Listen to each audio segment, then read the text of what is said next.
Tá dando certo a tela aí? Sim, né? Sim,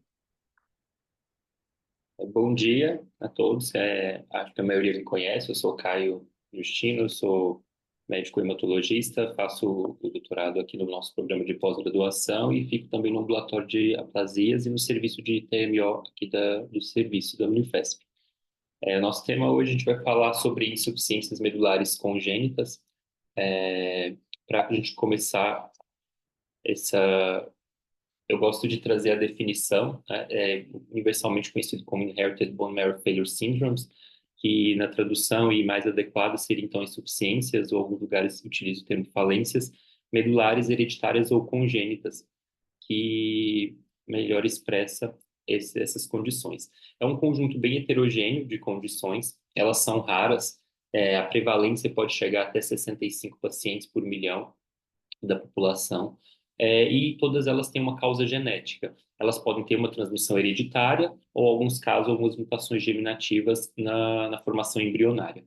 Essa, a característica principal da insuficiência medular congênita é a hipossalularidade da medula, né, que caracteriza as demais insuficiências medulares também, que pode ser de uma ou de mais linhagens hematopoéticas. Isso vai levar à alteração clínica ou laboratorial, que são as citopenias, que caracterizam as insuficiências medulares. Diferente da anemia plástica adquirida, que é mais comum, e da insuficiência medular adquirida, aqui a gente tem um risco mais elevado de evolução para neoplasias, tanto as hematológicas, neoplasia mielodisplásica e leucemia mieloide aguda, como também para outras neoplasias, como a gente vai falar um pouquinho sobre cada. Quando suspeitada a insuficiência medular congênita, então, além do quadro clássico de insuficiência medular, que são citopenias mais hiposcelularidade da medula, ou medula óssea vazia, como às vezes falamos, a gente tem alguns fatores nesse contexto que nos levam a aumentar a suspeita. Um fator simples é a própria idade, então, muitas vezes a evolui com insuficiência medular ainda na infância ou no adolescente, isso deve se levantar mais a hipótese de doença congênita, e outra, ou mesmo no adulto jovem, a gente vê alguns casos, a gente vai falar sobre cada condição, e a gente vê que alguns pacientes às vezes recebem esse diagnóstico já aos 35, 45 anos de idade. Outro fator importante que a gente deve suspeitar é a história familiar. Muitas vezes o pai ou a mãe pode ter o diagnóstico dessa condição, mas às vezes tem só uma citopenia. Então, um familiar, o pai ou a mãe com 40, 50 anos de história de uma plaquetopenia, uma anemia que não teve diagnóstico, também a gente pode avaliar, que são alguns quadros leves, mas de história familiar positiva. Outras alterações importantes referem a outros sistemas. Quando a gente for falar de algumas síndromes, elas levam a várias alterações, principalmente de pele, alterações da formação musculoesquelética e levantam também alterações de estatura. Isso deve levantar mais suspeita para a doença congênita. A ausência de clone HPN é bem interessante. A gente avalia, quando a gente observa todos esses pacientes, a gente não encontra clone HPN positivo. A gente sabe que o clone HPN é uma condição imunomediada por uma alteração tanto na hematopoiese como também na ativação de linfócitos T, e isso acaba não acontecendo na insuficiência medular congênita. Claro que vários pacientes sem clone HPN não são insuficiência medular congênita, mas deve levantar a nossa suspeição. Quanto à evolução das citopenias, muitas vezes perguntam para a gente no serviço se tem alguma relação maior. Isso não tem. Já foram feitos vários estudos, então alguns pacientes evoluem com 20, 30 anos de citopenias leves, mesmo no quadro congênito, outros já formam uma pancitopenia abrupta, então isso não tem correlação.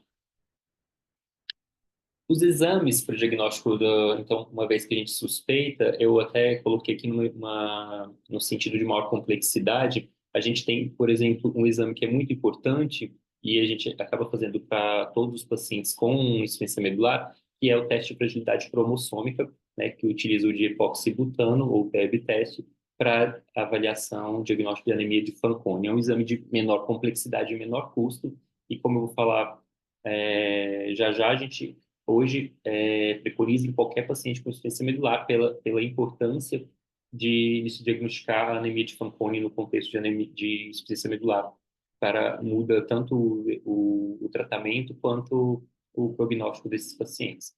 Alterações pancreáticas, que a gente vai ver que existem algumas das síndromes, ou dosagem de imunoglobulina, a função plaquetária para casos específicos também, é um exame disponível com uma complexidade não tão alta.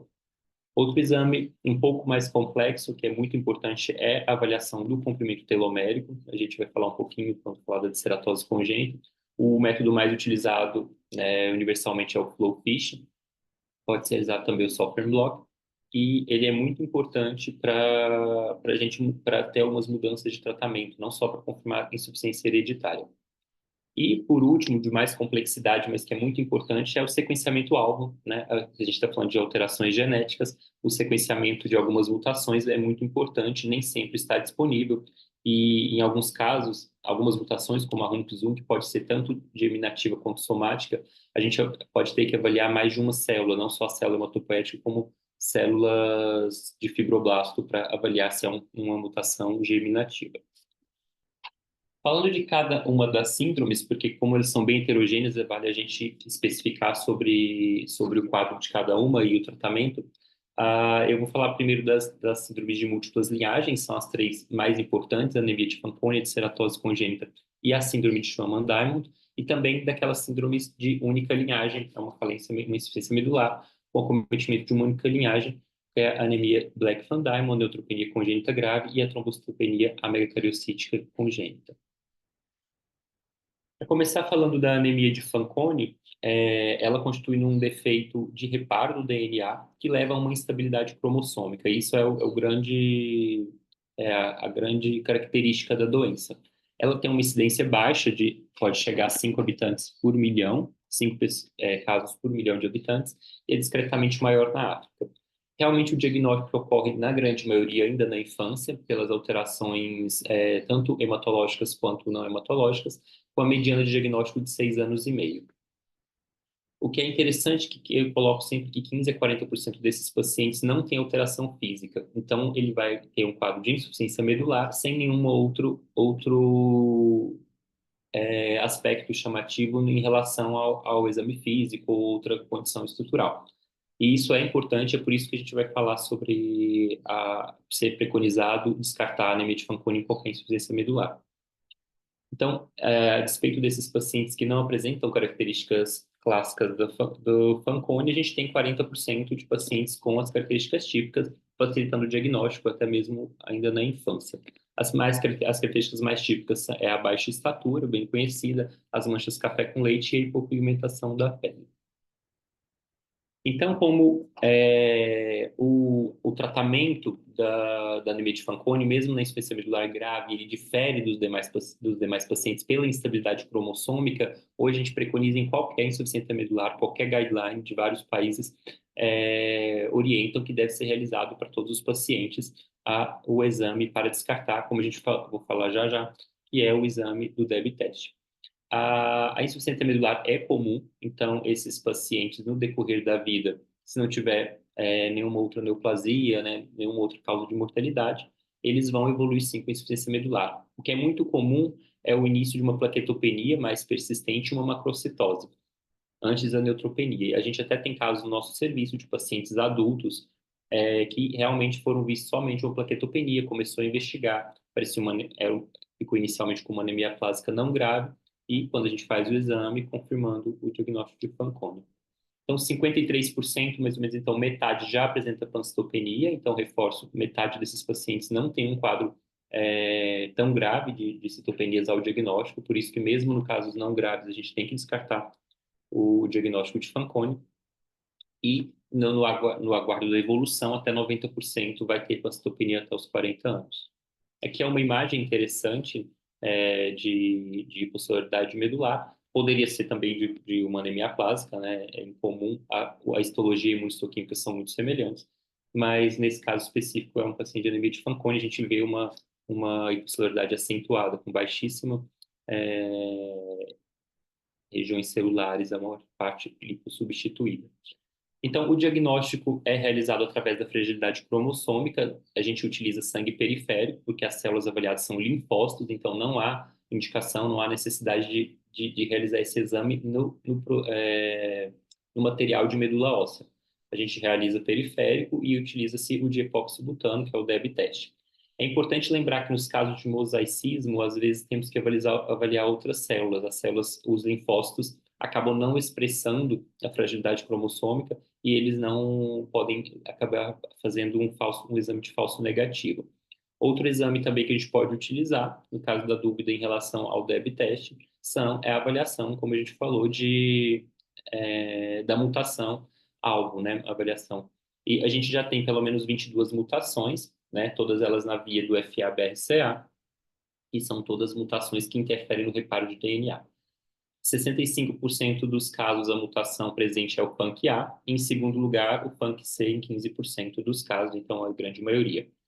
Quando a citogenética, então cariótipo e FISH, são menos comuns, podem estar presentes em 34% a 48% dos pacientes, e as mais frequentes são aquelas que evoluem também para mielodisplasia, principalmente cromossomo 1, 3, 7, 11, 20 e 21.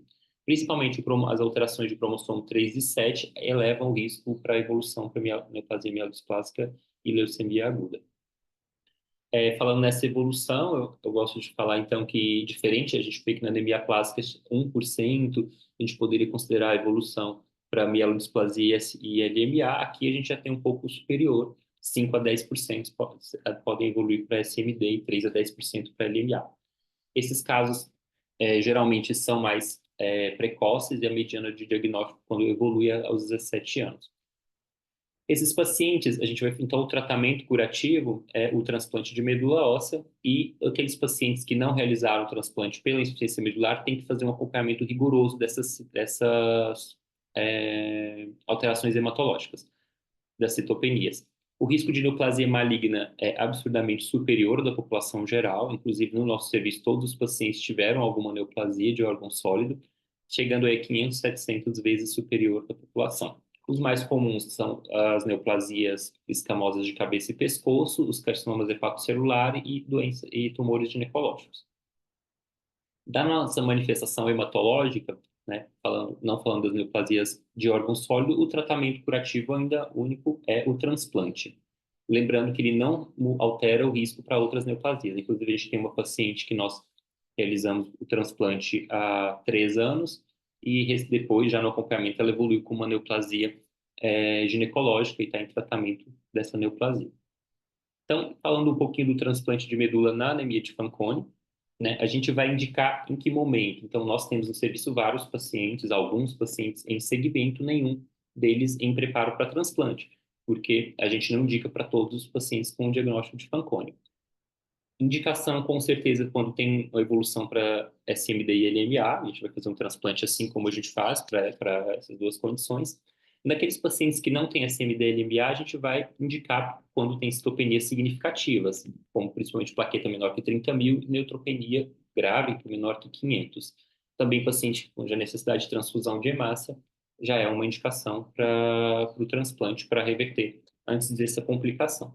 Inclusive, isso é importante. Nesses pacientes, o transplante tem que ser precoce, antes também de evoluir para SMD e para evitar as complicações da transfusão crônica que a gente conhece bem, como hematologistas, principalmente a aloimunização e a sobrecarga de ferro. Os dados mais tradicionais para o transplante de anemia de Fanconi são realizados com doador aparentado full-match, aquele 100% compatível, né, que são aparentados full-match, a gente só encontra em irmãos, mas a gente sabe que isso tem uma baixa disponibilidade na população. Então, cada irmão ele tem uma chance de 25% pela distribuição mendeliana de ser o 100% compatível. Então, muita gente na população não tem essa disponibilidade. Então, evoluiu-se com os transplantes de doador alternativos, principalmente doadores não aparentados e familiares haploidênticos. Um estudo de 2015 americano teve 130 casos, então a gente vê que é uma casuística baixa. No transplante isso é muito comum, ainda mais em doença rara, mas já mostrando uma sobrevida de 94% em 25 anos. Nosso serviço mesmo já realizou o transplante de doador alternativo aqui, e com um bom desfecho. Os fatores de pior prognóstico, que são independentes entre si para pior prognóstico. Então, o paciente que já evoluiu para SMD ou leucemia antes do transplante foi de pior prognóstico. Pacientes adultos, né, na verdade, um corte que foi mostrado nos estudos maior que 10 anos, O uso de sangue periférico também teve pior desfecho, e o paciente que evoluiu com GVHD crônico, como em vários outros contextos de transplante, também tem um pior desfecho. Então, sobre a fonte, ou há dados hoje de superioridade da fonte medula óssea para tentar reduzir o GVHD crônico, e também uma boa opção para reduzir as complicações é a opção de cordão umbilical, principalmente naqueles pacientes com menor peso, que têm uma melhor celularidade. O condicionamento a gente utiliza a fludarabina, hoje para esses pacientes, é um quimioterápico que reduz a mielotoxicidade, reduz a citotoxicidade através de linfodepressão, principalmente as custas de linfodepressão, melhorando tanto a enxertia e reduzindo toxicidade para esses pacientes que têm um cromossomo frágil. O uso da ciclofosfamida é utilizado na maioria, pela importância da linfodepressão também, mas a gente não utiliza doses acima de 20 a 40 miligramas quilo, que é importante, principalmente na ciclofosfamida pós ou em alguns condicionamentos, para doenças benignas, a gente chega a 100, 120 miligramas quilo. Então, nesse paciente, não, a gente não pode utilizar, e também a TBI a gente restringe a uma dose inferior ao que a gente utiliza. Isso, então, é importante ter esse diagnóstico antes do transplante. Nos pacientes que têm maior risco de falha de enxertia, seja pelo mismatch, né, uma incompatibilidade não completa, a gente utiliza a linfodepressão com o timoglobulina e o alutuzumab. Saindo um pouquinho da anemia de Fanconi, outra doença muito conhecida e muito importante é a ceratose congênita. Ela é uma doença resultante de alterações do nosso telômero. Ela é bastante rara, pode chegar a 4 casos por 1 milhão de habitantes, e tem uma leve predileção pelo sexo masculino, chegando a 3 casos masculinos para um paciente feminino. Ela é uma herança recessiva ligada ao cromossomo X, o que justifica essa discreta predileção sexual. Ela é caracterizada por uma tríade muito clássica, que é a pigmentação cutânea reticular, leucoplasia oral e a distrofia ungueal. Isso é muito mais cobrado até em provas, porque nos nossos pacientes a gente sempre vai se preocupar com aqueles que não têm a tríade clássica, porque a tríade geralmente é encontrada ainda nos pacientes que têm o diagnóstico na infância. 85% já tem citopenia ao diagnóstico, né, além da suspeição pelo quadro clínico e o exame físico. Outros acometimentos que podem também são muito graves, principalmente a fibrose pulmonar, alteração também de olhos e alterações vasculares, que podem levar a uma alta mortalidade. Como eu falei, 85% desses pacientes já têm citopenia ao diagnóstico, geralmente anemia e plaquetopenia. 50% já vai ter uma pancitopenia antes dos 8 anos de idade. Então, são um quadro que facilmente é diagnosticável na infância e tem que evoluir para o tratamento que a gente vai falar já na infância. 95% vai ter citopenia grave antes dos 40 anos, isso reduz bastante a, a sobrevida global desses pacientes. 14% pode ter uma neoplasia durante a infância ou no início da idade adulta, e a leucemia mieloide aguda, apesar das neoplasias, tem uma baixa incidência nesses pacientes. A nossa exame diagnóstico vai ser a avaliação do comprimento telomérico. Eu trouxe aqui uma imagem do comprimento telomérico curto, e a grande maioria vai ter um telômero muito curto para a idade, geralmente abaixo do percentil de 1%. Para diagnóstico genético, a gente avalia a mutação no gene DKC1, que está presente no braço curto do cromossomo X, no braço longo do cromossomo X, e está presente em 25 a 30%. Outras mutações são muito comuns, estão nos genes, principalmente no TET, no TEC e no TNF2, que são autossômicas dominantes. Existe um caso de TET bialélico que apresenta uma forma muito grave de ceratose congênita, que é a síndrome de Hiriberson. O tratamento do quadro hematológico pode inicialmente ser realizado com suporte, principalmente o fator de crescimento de granulócitos, que é o GCSF, e também o uso de androgênios, mas geralmente esse paciente, a despeito desse suporte, ele evolui para citopenia grave, tendo indicação do transplante de medula. Aqui uma imagem de um paciente com o telômero muito curto para a idade. A gente avalia o percentil da população, de acordo com a idade, o paciente apresentava um comprimento muito abaixo. O transplante tem desfechos ruins, né? O paciente tem uma alta taxa de mortalidade, a falha de enxertia chega a 30%, tem alguns fatores multifatorial esse aumento da falha de enxertia, só para contextualizar, na maior parte dos transplantes essa falha varia aí cerca de de 2 a 4% de incidência. Aqui a gente está falando, então, de casos muito mais difíceis. Infecção no período de aplasia e o GVHD agudo também é superior à média relacionado aos outros transplantes naquela idade. Então, a gente tem uma sobrevida de aproximadamente 30% em 10 anos. Se a gente comparar nas anemias aplásicas, essa sobrevida varia muito com a idade, mas próximo de 75% em 10 anos. Então, esses pacientes, além das complicações no intratransplante, têm uma mortalidade relacionada à tardia à doença de base. O melhor desfecho também com doador aparentado e também utiliza esses condicionamentos de menor intensidade ou não mieloablativos, principalmente às custas da fludarabina. E a gente evita aqueles quimioterápicos muito mieloablativos, como o busulfano e radiação corporal total. A profilaxia com GVHD é utilizada principalmente com metrixato e a ciclosporina, e a gente não utiliza o ciclofosfamida pós devido à alta dose de ciclofosfamida, assim como a gente comentou na anemia de Fanconi. Outra condição muito importante que acomete as síndromes hereditárias acometendo múltiplas linhagens é a síndrome de Schwamman-Diamond. Ela também tem uma apresentação rara na população, ela é discretamente mais comum no sexo masculino e ela se configura através de um distúrbio de biogênese do ribossomo, através de uma herança autossômica recessiva.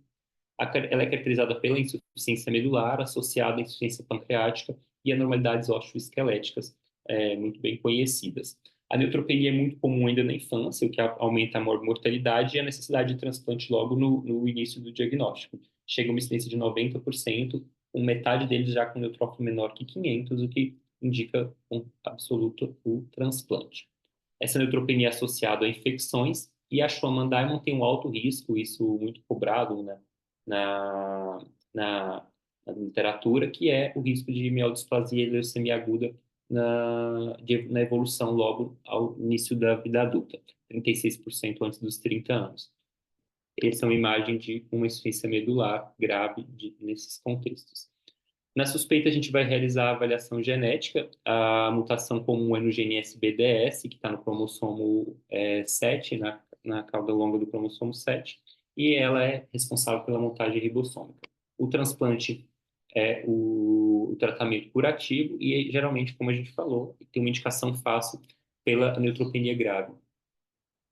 O transplante é sempre desafiador tentar identificar esses pacientes antes de evoluir para uma neoplasia hematológica maligna e também antes de evoluir para uma neutropenia grave com infecções, porque esses pacientes têm desfechos ruins. Geralmente, fatores como diagnóstico antes dos 3 meses e citopenia grave ao diagnóstico já indica que o paciente vai ter uma evolução rápida e grave do quadro hematológico, sendo importante o transplante. Os esquemas de condicionamento também de intensidade reduzida, isso é importante a gente ressaltar, que é diferente da maioria dos transplantes, e o uso de linfodepressão para reduzir a doença do enxerto contra o hospedeiro é muito importante. Falando agora das doenças hereditárias que acometem uma única linhagem, a gente começa pela mais comum, que é a anemia de Black-Van-Diamond. É uma condição rara também, chegando a 7 casos por milhão, e não tem nenhuma predileção em relação ao sexo. Ela é caracterizada por uma plasia da série vermelha, como a gente já bem conhece, com a medula óssea normocelular. Então, eu trouxe uma imagem mostrando a redução da série vermelha. Esses pacientes vão apresentar-se com uma anemia grave e as demais séries não são acometidas. O diagnóstico geralmente é precoce, 95% antes do ano de vida, então é importante reforçar uma anemia muito grave, são pacientes que não passam despercebidos ainda na primeira infância. 25% vai ter alguma alteração física também, a mais comum é baixa estatura e alteração de polegar. E uma imagem, essa imagem é de um paciente com Black-Van Diamond, e a gente vê que grande parte do cérebro granulocítica em evolução normal, mas a gente tem basicamente um ou dois proeritroides aqui, presentes. O diagnóstico vai ser na confirmação de uma anemia hipoproliferativa, com um laboratório já bem característico, né, reticulocitopenia, DHL baixo, então é um paciente que tem uma anemia de padrão hipoproliferativo. As demais séries são preservadas e as principais mutações são presentes nos genes que codificam as proteínas ribossomais, principalmente o RPS, o RPS19 e o 26 e RPL. Essas mutações são muito características. 20% desses pacientes podem remitir ainda na infância, o que leva até a um quadro, uma sobrevida não tão diferente da população geral. O tratamento pode ser com corticoide, na grande maioria é o que acontece, a resposta é boa, mas os pacientes que apresentam dependência de corticoide ou vários tratamentos, uma resposta pode necessitar do transplante, que ainda é a única terapia curativa. Então, o transplante a gente vai indicar quando não há resposta ao corticoide ou há uma dependência em doses superiores a 0,3 miligramas quilo, que seria uma dose não fisiológica, uma dose com efeitos adversos importantes. Isso poderia necessitar do transplante. A casuística também é baixa, a maioria foi utilizado doador aparentado, principalmente por quando a gente vê uma corte muito histórica, muito antiga, a gente não tinha uma experiência importante com os doadores alternativos. Idealmente, ainda na infância, a gente sabe que os desfechos são melhores nesses pacientes pela tolerância ao tratamento e menor complicações que vão evoluindo, principalmente na transfusão. O paciente adulto pode ter complicações que atrapalham o desfecho. A fonte medula óssea também foi superior pela redução da doença do enxerto crônica. E o uso da TBI, assim como nos demais, é contraindicado, né? A gente não faz uma irradiação pela menor recuperação desses pacientes. Falando então também ainda de doenças que acometem uma única linhagem da medula, tem a neutropenia congênita grave, também é um conjunto muito heterogêneo de condições que levam, como o próprio nome diz, na característica da neutropenia grave. Isso geralmente é diagnosticado ainda no começo da infância, né, nos primeiros 10 anos de vida, e a característica principal vai ser a neutropenia isolada com os demais séries normais. Ela é geralmente grave e a gente pode realizar o suporte, como eu vou falar. Geralmente essa neutropenia é associada a infecções e também tem um risco elevado para mielodisplasia e leucemia aguda, chegando a 21% aos 10 anos. Aqui uma imagem de neutropenia congênita grave, a gente vê que a ausência mesmo da série granulocítica. A mutação comum é no gene ELANE, que é presente no cromossomo 19, está presente em 50 a 75% dos casos, mas existem, então, um grupo de pacientes que tem uma mutação autossômica ligada, tanto autossômica quanto ligada ao cromossomo X. Nos casos de evoluções, 80% desses pacientes, aqueles que evoluem então para mielodisplasia, refratariedade ao tratamento de estímulo, 80% adquirem mutações somáticas, principalmente no gene do CSF3R. O tratamento de suporte, no caso, e principalmente para evitar e prevenir infecções, pode ser feito com granuloquine, né, o fator de crescimento de granulócitos, mas o curativo é somente o transplante. Então, aqueles pacientes que têm resistência ao uso do fator de crescimento de granulócito, eles, mesmo sem evolução clonal, pode ter uma indicação de transplante, até mesmo para evitar uma neutropenia febril, uma infecção grave, que pode levar a óbito. Num trabalho do grupo europeu, a BMT, tem 136 casos, mais ou menos metade desses casos são aparentados 100% compatíveis, e os desfechos são relativamente bons, né? A gente está falando de um transplante feito na primeira infância, e geralmente eles têm uma sobrevida melhor. Mas a gente vê que ainda assim um pouquinho inferior aos demais transplantes na infância, com a sobrevida de 82% em 3 anos. O que também teve melhor desfecho, novamente, o transplante realizado antes dos 10 anos e a fonte de células sendo a fonte medula. A grande maioria, diferente das outras doenças hereditárias, os melhores esquemas foram mieloablativos, mas não é possível concluir uma importante superioridade estatística pelo número de casos. Ainda falando das doenças de única linhagem, a gente tem uma doença extremamente rara, a trombocitopenia megacariocítica congênita. Ela leva a uma plaquetopenia grave, geralmente logo no primeiro momento, logo ao nascer, né, ainda no período perinatal, neonatal, a medula apresenta-se com uma aplasia importante do setor megacariocítico e as outras séries normalizadas. A mutação clássica é no gene do MPL, que é o nosso codificador do receptor de trombopoietina. Portanto, ele não, a célula megacariocítica lá na medula, ela não responde ao estímulo com a trombopoietina, como toda a população normal. A evolução vai ser com sangramentos graves ainda no período neonatal, muitas vezes, ou no primeiro ano de vida, e dependência de transfusão de plaquetas. Ainda na primeira infância, evolui com uma anemia aplásica grave, uma aplasia medular, com uma mediana de 3,7 anos, apresentando essa evolução. O transplante é o tratamento curativo. A gente vê que no grupo europeu tem descrito cerca de 100 casos, então a doença já é extremamente rara, mas com indicação absoluta de transplante e a gente vai ter poucos casos para poder analisar. Tem uma alta taxa de falha de enxertia também, e novamente é melhor os doadores 100% compatíveis e o uso de fonte medular para esses pacientes. Diferente dos pacientes que têm uma estabilidade cromossômica ou um defeito de reparo do DNA, a gente pode utilizar condicionamento mieloablativo nesses pacientes, assim como na neutropenia congênita.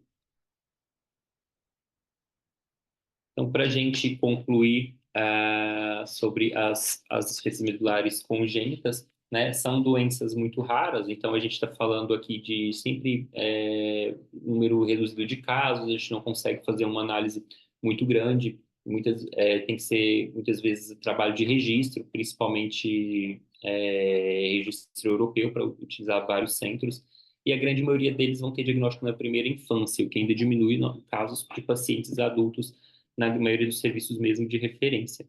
As complicações não hematológicas também existem, então, diferente da anemia aplásica adquirida, aqui o paciente tem várias outras morbidades e complicações que a gente tem que lidar também. A fragilidade cromossômica, né, especialmente marco da anemia de Fanconi, e os distúrbios de telômero, a gente deve avaliar em todo paciente com diagnóstico de insuficiência medular, falência medular ou anemia aplásica a esclarecer, mesmo nos adultos e sem os estigmas fenotípicos. Então, a gente teve paciente com diagnóstico de anemia de Fanconi com 45 anos, por exemplo.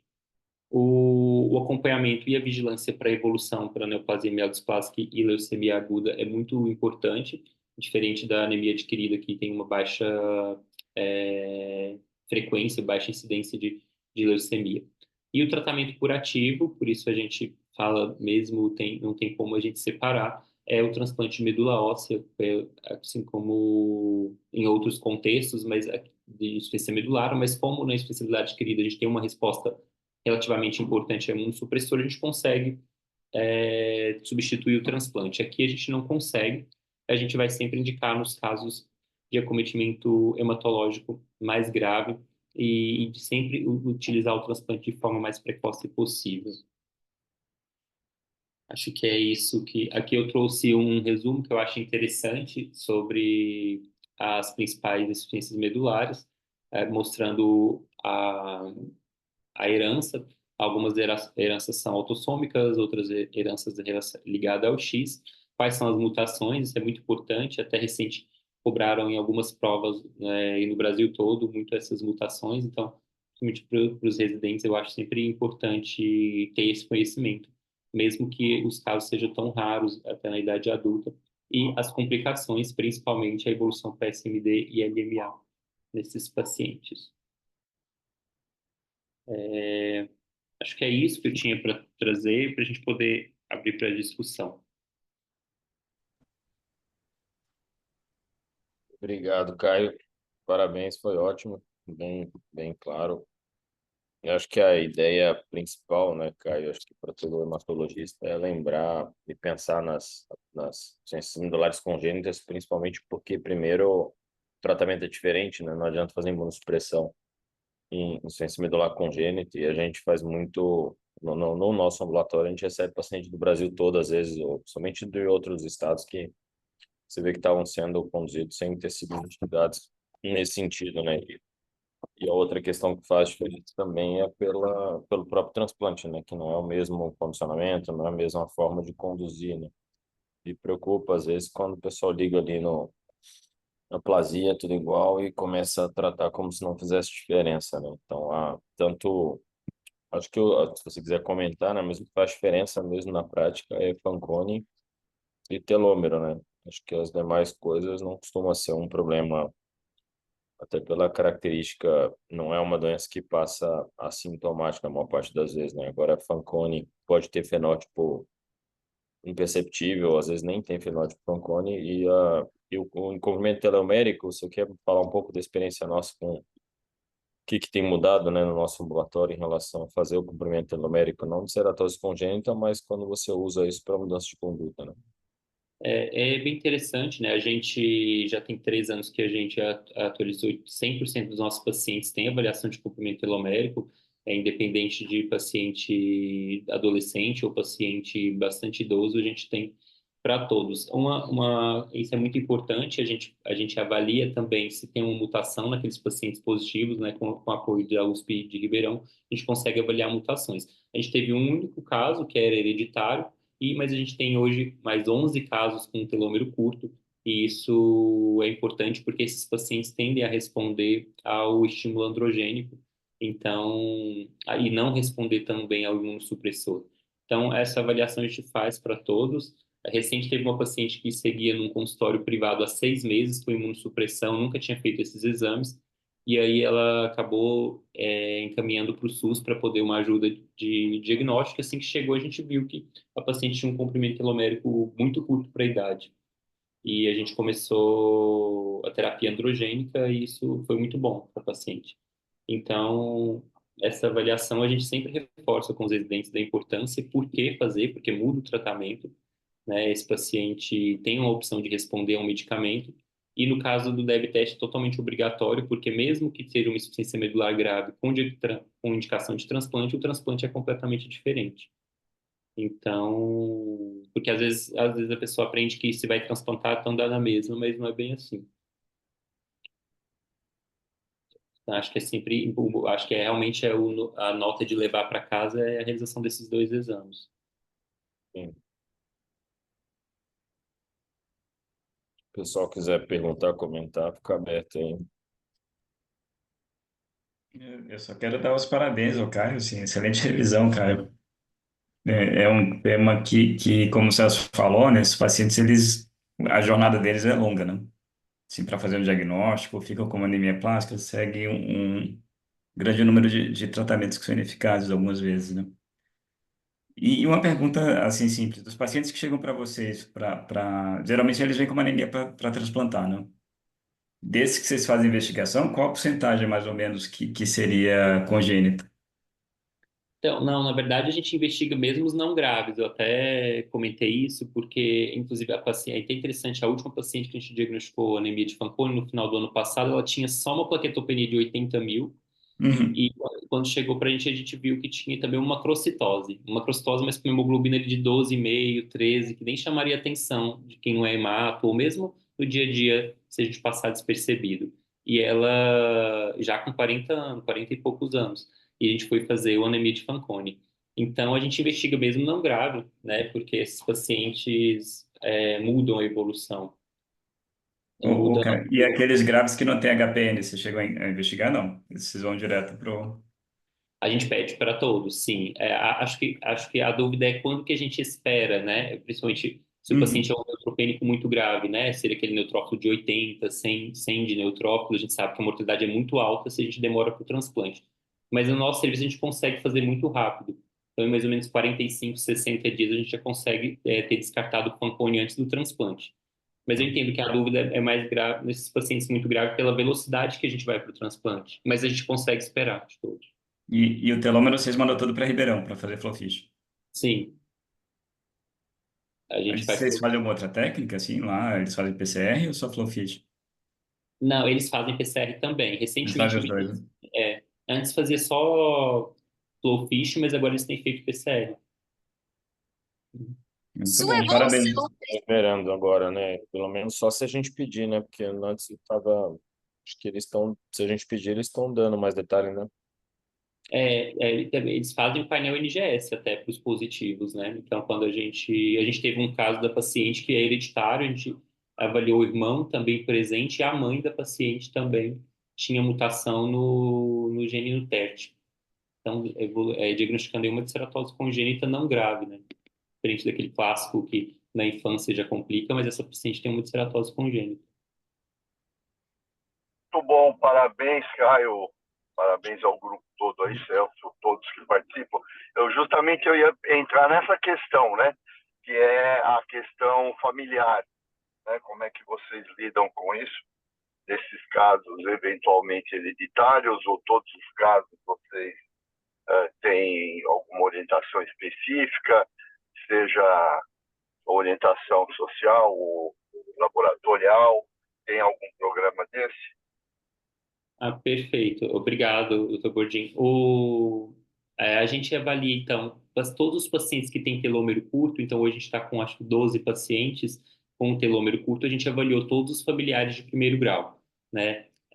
Os pais, inclusive essa paciente que tem o quadro, ela tem mais ou menos 40 anos, e a gente avaliou a mãe, que tem mais ou menos 70 anos, e, interessantemente, né, na família, todos eles têm a mutação e não tiveram nenhuma complicação maligna, mas a gente avalia para todos. Nos pacientes que, antes do diagnóstico de telômero, a gente sempre faz uma avaliação na anamnese mesmo familiar, mas a gente não faz nenhum exame laboratorial deles. Então, só quando positivo mesmo, a gente pede laboratório dos familiares. Nos demais, ao diagnóstico, a gente só mesmo na anamnese. A gente teve um caso de uma paciente jovem que o pai tinha uma plaquetopenia a vida toda também, e ela acabou identificando uma mutação no RUNX1, inclusive evoluiu para mielodisplasia. Na verdade, ela chegou para a gente com mielodisplasia para o transplante. Então, acabou sendo uma avaliação aí, retrospectiva. Ela já tinha, a gente identificou a mutação do RUNX1 e identificou que o pai tinha uma plaquetopenia. Essa paciente acabou sendo transplantada já na fase de mielodisplasia LMA, que não é muito bom, inclusive ela teve uma mortalidade precoce no transplante.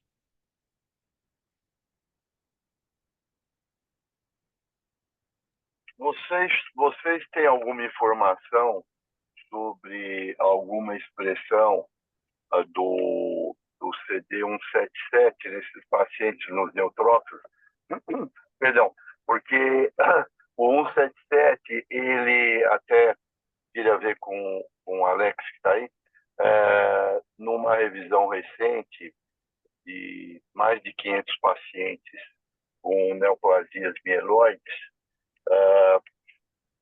a porcentagem de neutrófilos CD177, que é um marcador tanto de inflamação como de potencial participação em neoplasias,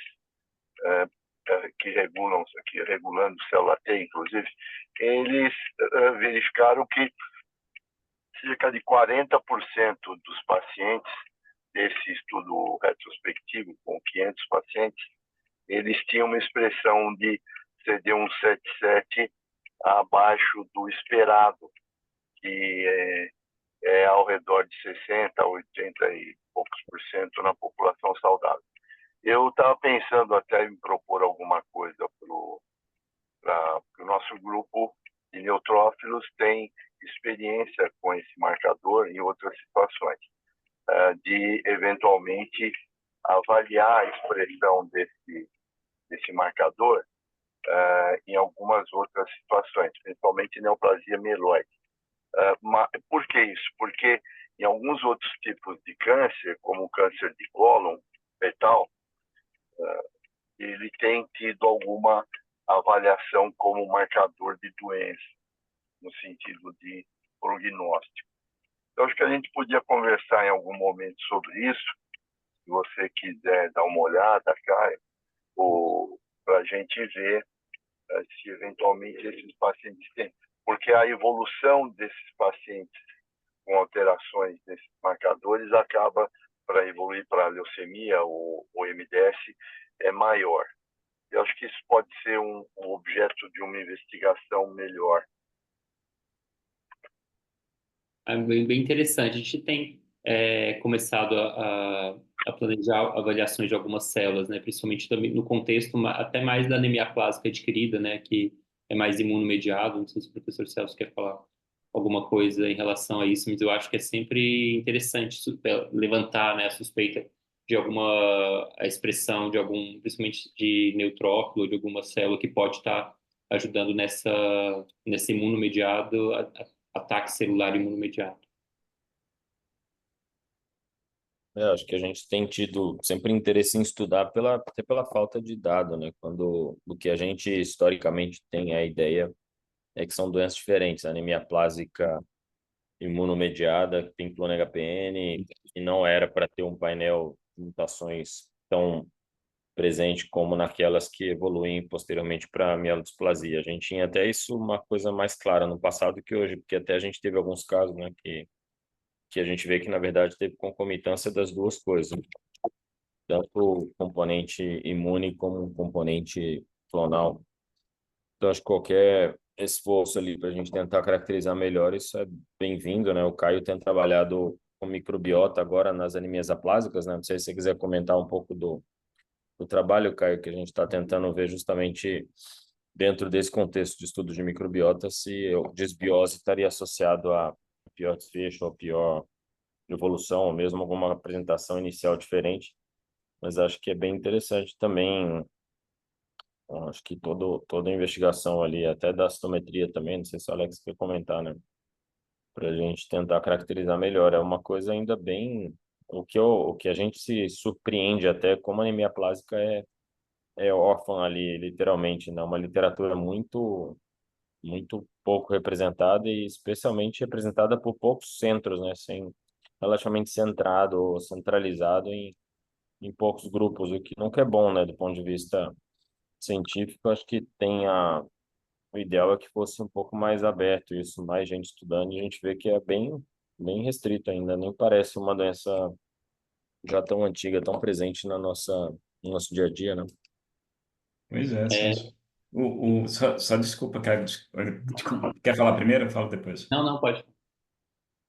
Eu ia falar do 177 que o Dr. Borgi comentou, né?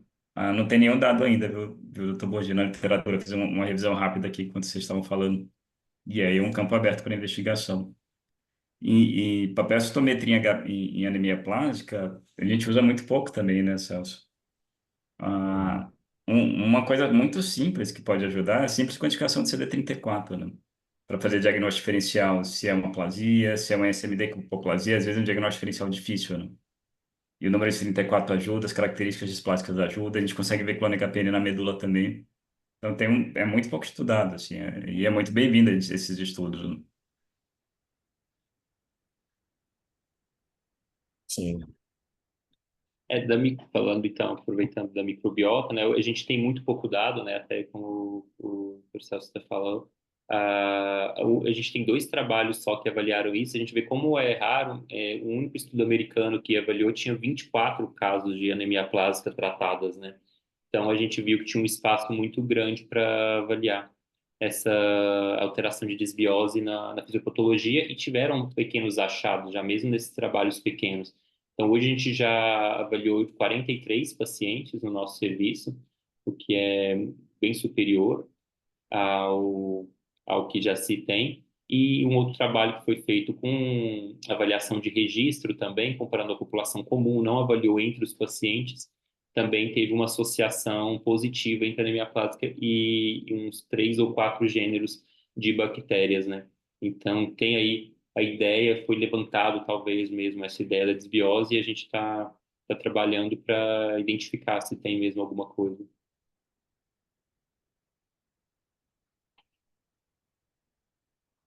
É isso. Né?